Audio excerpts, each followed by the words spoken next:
Okay, this is a lesson or a brief lesson on interfaces. So an interface is literally, it's not really a class.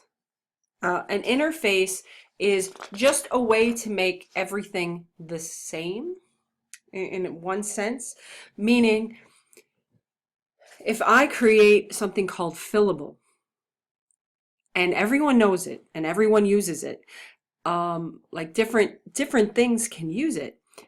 Fill is going to work the same way. Get current amount is always going to return an int, and get maximum capacity will always return an integer. So even if I have a car or a vending machine, so here I have a car, and notice that I have implements, fillable. It doesn't use extends, so this is different here. When you implement or when you use an interface, it's not a subclass. It is use the word interface, implement, excuse me. Okay, remember, it's not a subclass. It's just telling you that this is how all of the ones that implement fillable work. So if you see a class that implements fillable, you know that fill exists, you know the get current amount exists, and you know that get maximum capacity exists.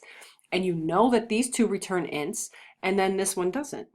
So you know the basics of how they work. So if you create something, say, oh, I have a vending machine, fillable would work for that. Okay, so that's what an interface is about.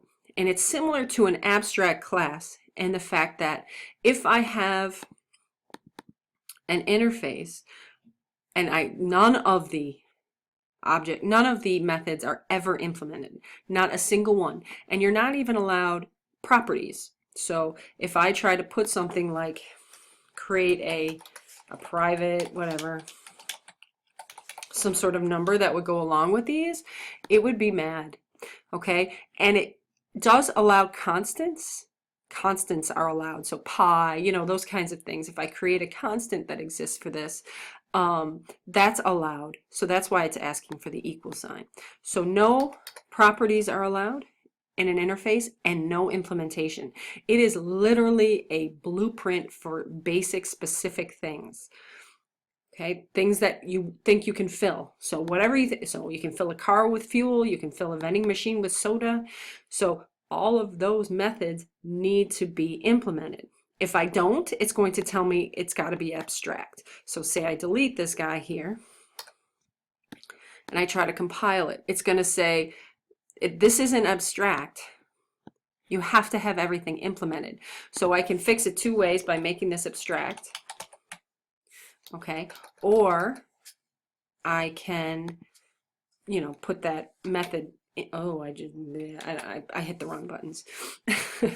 So that's just the interesting part of implement. Now, if I had more interfaces that I wanted to implement, I can put a comma and implement more. So say one like sellable. I want something, you know, I want to implement sellable also. I want to implement something like is awesome. I don't know, doesn't matter. Or, and the one that a lot of people use is comparable. Okay, comparable exists. Comparable has only one method that is not implemented, and you would have to use what's called the compare to. Now we know what that is, but that's all that comparable is. So in this case, you can have lots of interfaces that you implement. That makes it different than extending. Okay, all of them need to be implemented. So I only have two here, so this isn't going to work. I would have to make this an abstract class. Just like an abstract class, you cannot create an object of type interface. There are no constructors. So a constructor doesn't exist. It's not technically a class, it's an interface. But the car, I didn't put constructors in here, but the car and the vending machine will have constructors because you want to create a car. Okay, so that's the idea behind an interface. And that's how you may have to be able to, being given an interface, implement each of the methods. So that's the extent that you have to truly understand it. All right. Have a good day.